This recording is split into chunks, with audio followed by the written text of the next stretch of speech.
Time to start a new box set. This time it's from Imprint. It is the directed by Sidney Lumet set. Now, Lumet is a director that has made one of my favourite films. 12 Angry Men is a top 10 movie of all time for me. I absolutely adore it.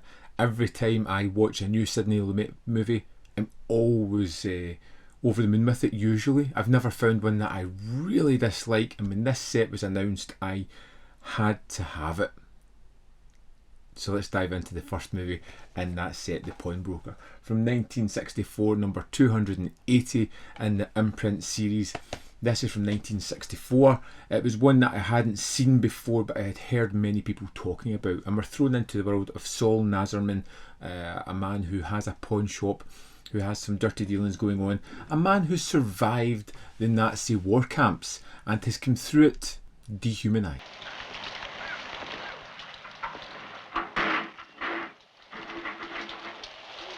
He has completely lost his faith, respect and compassion throughout this for just everyday man. You can see it even at the start of this one as he's relaxing in his family's garden. He is removed from everybody else. He's in his own little world and not really part of the family unit. When he goes to work, he is again completely lost for any kind of empathy towards his common man as they come in trying to sell items for a little bit of money to pay bills, money for something more nefarious.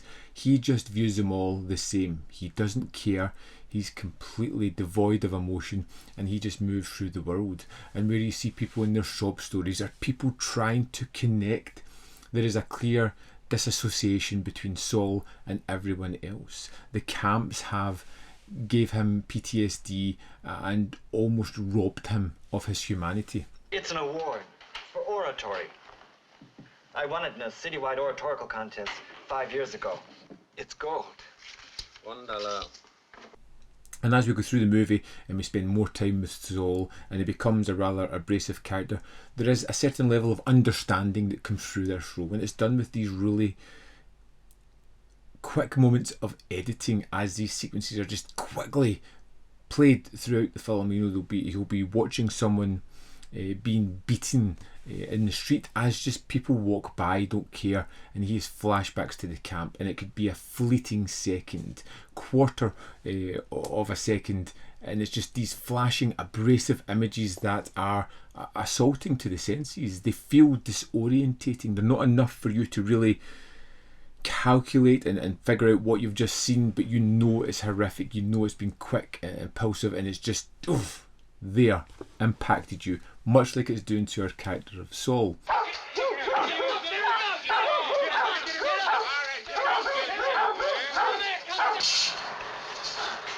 And there is moments where he does have connections. He does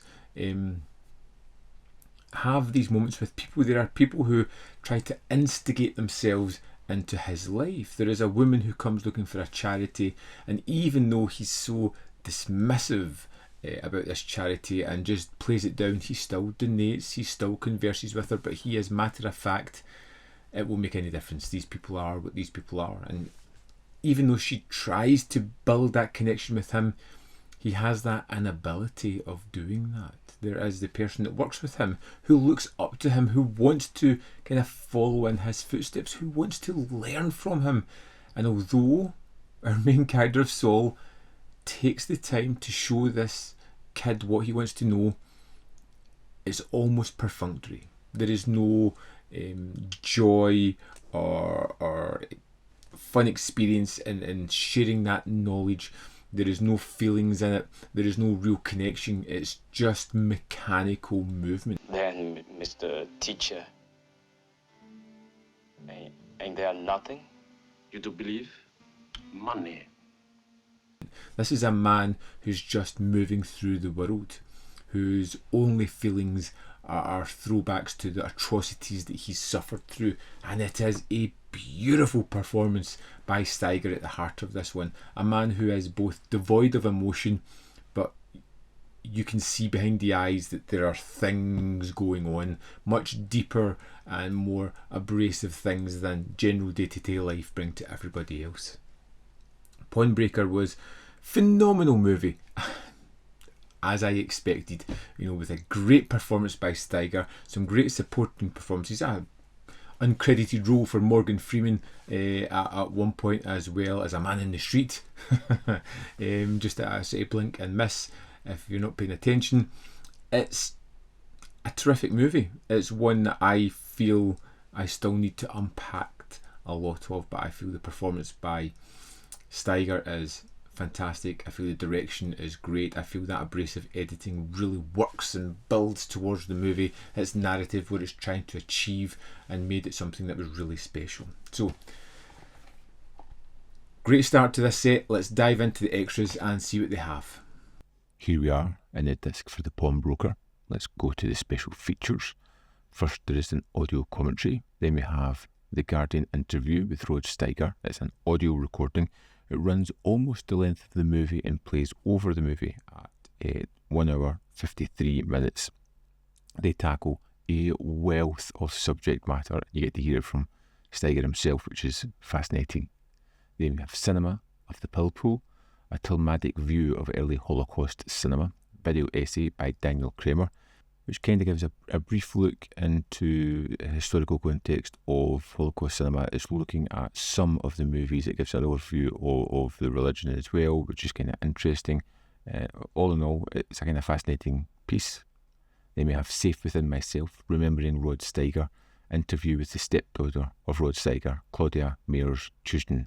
And this is 12 minutes, 2 seconds.